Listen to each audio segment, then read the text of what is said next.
Welcome back, Truth Seeker. July 5th, 2019, MLB review. The date numerology today is 51 and 24 in the primary methods, 31 in the lesser method. It's the 186th day of the year, leaving 179 days remaining. 179 is the 41st prime. The first game is the Royals at the Nationals. If the Royals are to win this game, the riddle has to be through Brad Keller. He could become 5-9. Kansas City Royals equals 59. Washington also equals 59. One other thing that could go in the Nationals' favor is all time, this will be the 16th game between the two teams. The Nationals lead 11-4. 11 is the fifth prime number. If the Royals won today, they'd get their fifth win in the series on the 5th. And you have the prime number relationship. The Royals are also 2-3 versus the National League interleague play. If they won, they'd be 3-3. Nationals is 33. If they lost, they'd be 2-4, like the 24-date numerology. In terms of streaks, both teams are on streaks of 4. The Nationals have won 4 in a row, meaning they could get their 5th straight win on the 5th. The Royals could get their 5th straight loss on the 5th. The Brewers and the Pirates. Zach Davies is 7-2 on the season. He can become 7-3 or improve to 8-2. Milwaukee Brewers equals 73 and 82. The 82 seems to be possibly in play here because the Brewers lead the Pirates 8-2 this year, and the Pirates' next loss at home to the Brewers is their 82nd loss. This will be the Brewers' 89th game of the season, which is the 24th prime number. And they could stay at 24 away losses in their 89th game and on a 24-date numerology. If that did happen, if the Brewers won today and stayed on 24, they'd get their 47th win. Pirates equals 47, and then it would set up a pattern for the Brewers to lose the remaining 2 games in the series following the date numerology. So far, games that have had the alignment with the date numerology in the 20s, so today that's 24, it's been pretty consistent. I'm not saying so for games already on the number, but teams going for, yesterday the 23rd win, got it. The day before the 22 came through, etc. So really watching that 24 today. You have the prime number relationship with the Brewers if they win, staying on it in their 89th game. The Orioles and the Blue Jays, not a whole lot to go off of here. If the Orioles could sweep the Blue Jays would get to 58 losses. Baltimore equals 58. That's hard to imagine. If the Orioles didn't win today, they'd stay on 25 wins going into tomorrow, a 25-date. Not a lot there for that game. In the Red Sox game, the starting pitcher is 8-4. If he gets a loss in his next decision, he will be 8-5. Boston's 85. Red Sox is 85. Keep in mind, he just pitched in the London series with an 8-4 record and got a no decision. And in that game, it was his 85th day of his age. So, a little bit tricky there. But 8-5, those are big numbers there with Boston. These teams are 2-2 against each other this year. Whoever wins will be 3-2. Boston does equal 32. If Boston got swept, which is also hard to imagine, they would be at 44 losses. Detroit's 44. But that 8-5 gives reason to believe that the Tigers could upset the Red Sox. The Yankees and the Rays. This is a game to watch today. If the Yankees win, it will be the ultimate World Series tribute. World Series equals 57. Today is 5/7 like 57. From today to the start of the World Series is 168 days. New York City equals 168. New York City equals 57. So it would be a perfect tribute to New York City, the Yankees winning today, synced up with the World Series. Tanaka, if he wins, he'll become 6-5. New York Yankees 65. He'd also get his 70th career win. New York Yankees 70. He'd stay on 39 losses. New York 39. McKay doesn't have a lot of history to go off of. The Yankees and the Rays are both potentially on streaks of 3.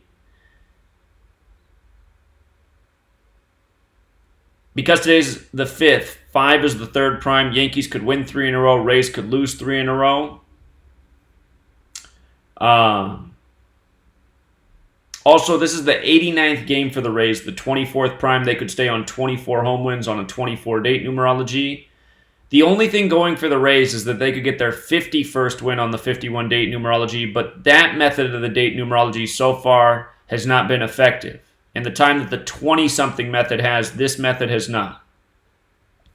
So I would say more lines up for the Yankees there. If they do win, I'm already expecting them to be the AL team in the World Series. I think this would make it as close to a lock as possible than picking up that 57 on 5-7 today. The Phillies and the Mets.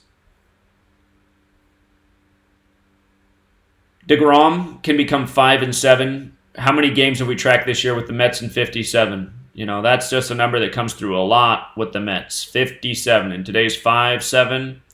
The Mets are a huge favorite, which seems ridiculous. There's no reason for them to have a line like that.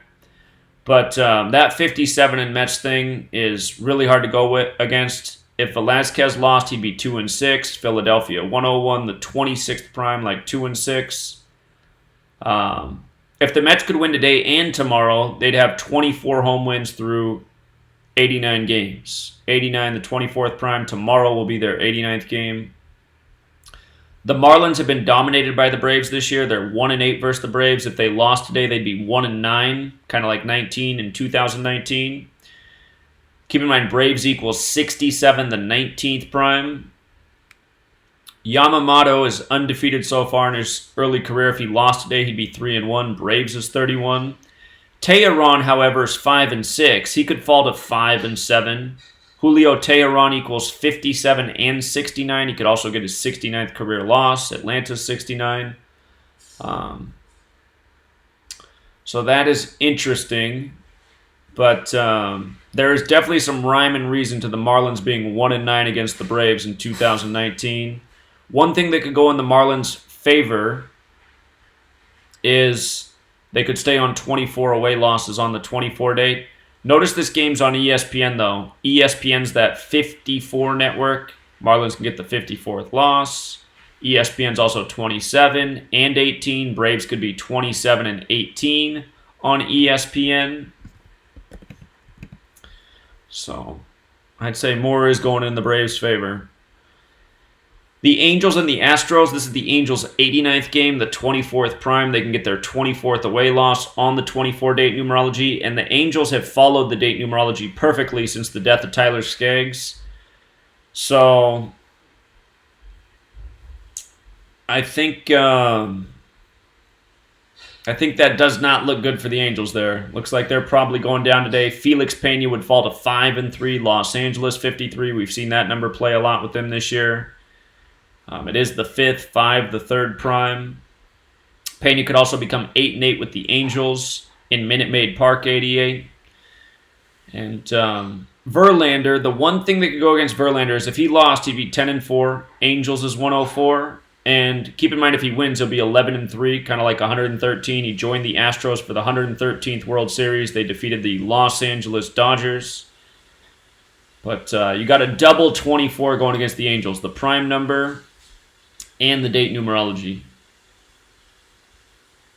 In the division standings, it's about the only thing that could go for the Angels. Astros have 24 wins versus the AL West, so if they didn't win today, they'd stay there. The Angels have 25 losses versus the AL West, so if they didn't lose today, they'd go into tomorrow still on 25 losses on the 25 day. But that 24 stacks hard against the Angels, that 24th away loss. Adrian Sampson for Texas. The riddle very well could be through him. If he loses today, he's 6-6 on the season and 6-9 with Texas for his career. Texas equals 66 and 69. The Rangers would also get their 24th away loss on the 24-date numerology. Tomorrow will be the Rangers' 89th game, so perhaps they split these two, staying on 24 away losses. But Rangers going down today does make a lot of sense. About the only thing that could go in their favor is Perez. If he lost, he would be 7-4. Texas Rangers is 74. But I prefer how strong the riddle is through Sampson, and also that the date numerology goes against the Rangers. The Rockies and the Diamondbacks. Senzatella could pick up his 24th career win on the 24-day, but notice the Rockies can also get their 24th away loss on the 24-day. The Rockies do have an 8-game winning streak against the Diamondbacks this year. The Diamondbacks won the first 2 and then have lost the last 8, so the D-backs are 2-8 versus the Rockies, meaning that if they win tonight, they'll be 3-8, like 38, that big Colorado number. Also, Greinke has a good riddle to win tonight. He's 12-7 versus the Rockies. With a win, he'd be 13-7, a bit like 137, the 33rd prime. And this will be his 33rd start versus the Rockies tonight for his career. Also, his next win at Chase Field is his 35th, and Rockies equals 35. So I like the riddle through Greinke there. And I like the Rockies picking up their 24th away loss on the 24-day. The Padres and the Dodgers. The Padres have 2 hopes to win tonight. They can become 1-3 in LA for this season. LA's 13, and Kershaw can fall to 7-3. Los Angeles Dodgers is 73. That said, Kershaw, his next career win is his 161st, and today's his 109th day of his age. That's interesting because Los Angeles equals 109 and 161. It's also his 37th start versus the Padres for his career. Los Angeles is 37. So there's all these LA numbers all over the place. He's 19-6 versus the Padres for his career. If he did lose, he'd be 19-7, kind of like 197, the 45th prime. Dodgers 45, Major League 45. Dodgers are a big favorite. They probably will take it. They'd win their 5th straight on the 5th. Los Angeles 55. There's even a chance that the Dodgers sweep this series. We'll talk more about it if they win tonight. If the Dodgers did win tonight, they'd be 6-1 versus the Padres, a bit like 61. They'd also get their 61st win of the season. Eric Lauer's on the mound for the Padres. Eric Lauer's even 61. But as big of a favorite as the Dodgers are, I'd stay away just because of the 1-3 risk. You know, you see plenty of 13 in LA, but it really does look like it's about Kershaw tonight with all the LA numbers. The A's and the Mariners. About the only riddle in this game that I can see is through the head-to-head record in 2019. If the A's win tonight, they'll be 5-6 versus the Mariners for the year. Mariners equals 56. If the Mariners lose, they'll be 6-5 versus the A's. Oakland Athletics 65. So I'm going to make the assumption that that's the way that's going. Not a whole lot to go off of, but would make some sense, the head-to-head. And the Cardinals and the Giants. The Giants were flawless on Friday in the month of June. They call it Orange Friday in San Francisco. For the year, the Giants are 4-4 on Friday at games in San Francisco. That means tonight they could get their 5th win or 5th loss on the 5th. What's concerning is Hudson for the Cardinals. He's 10-5 for his career. If you want, he'd be 11-5. Prime numbers. Plus St. Louis equals 115. Plus he'd be 7-4 on the season. St. Louis 74. Then again, Hudson wears the number 43. St. Louis is also 43. And if he lost, he'd be 43-43. Or his team would be 43-43 for the year. Pomerantz for the Giants. He can get his 47th career win. St. Louis is also 47. And he can become 3-8 on the season. Giants is 38. So, if the Giants do win, they'll be 5-0 in their last 5 Friday games. And they can also get their 5th straight win on the 5th. But the games I would go with tonight, the games I personally like, I'd go with the Rockies losing, picking up that 24, the Zach Greinke riddle, the Rangers picking up that 24th loss, Sampson's record becoming very Texas with a loss. I worry a little bit about Martin Perez, but I'm still thinking the Rangers going down is the better riddle. The Angels have the double 24 stacked against them. Jacob deGrom doing the 5-7 thing. The Yankees, the line makes me a little bit nervous, but they are on the road. The Yankees win. I mean, the real thing to take away here is that, man, they got to be that AL World Series team. We've already documented a number of things that look good for them. I don't need to see anymore if they get the 57 on 5-7 the way it syncs up with the World Series. And I do like the Brewers riddle too. I prefer it. And the Royals and Nationals is tough. I might mix up some of those other games I like and try a multiplier parlay, a small bet with the Royals is a nice multiplier, just in case that Keller 5 and 9 thing comes through. So that's what I'm looking at tonight. All right, True Seeker, we'll leave it there. Until next time.